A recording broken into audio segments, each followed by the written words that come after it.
Hello, my name is Benjamin Hart. I'm an American attorney and the Managing Director of Integrity Legal here in Bangkok, Thailand.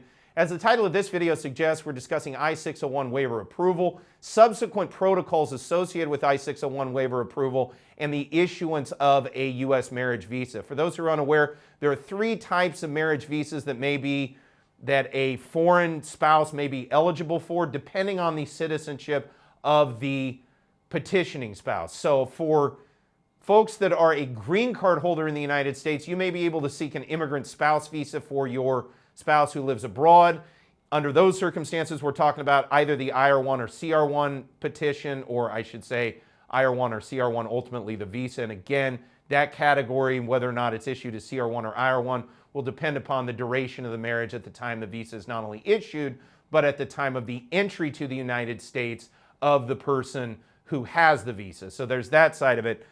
With regard to the K-3 visa, we're talking there about spouses of American citizens. The K category, both K-1 and K-3, is reserved for the spouses of American citizens. But the question posed by this video is, what are the protocols subsequent to an I-601 waiver approval? And what is an I-601 waiver? Well, one, it's kind of a misnomer to call it an I-601 waiver. It's a waiver of legal grounds of inadmissibility. The form happens to be I-601.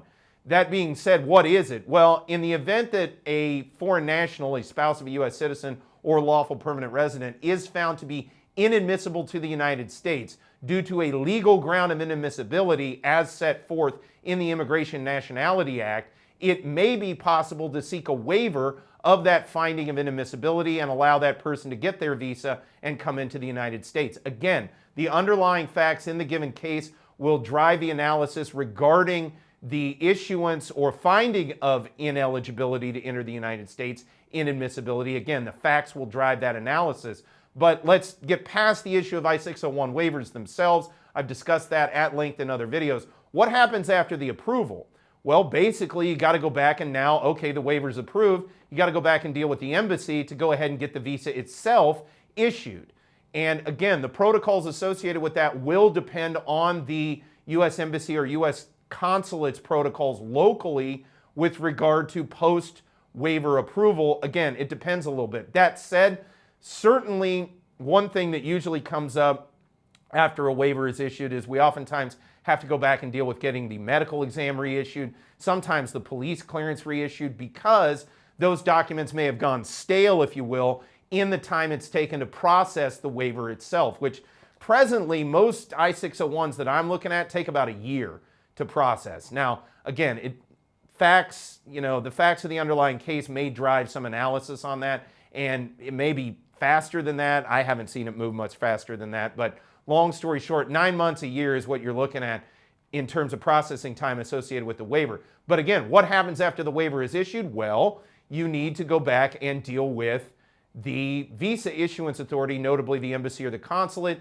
talk to them in the interview, and decide if, well, no, not decide. You basically have to go back, deal with the protocols of the embassy itself, and then ultimately get the visa issued.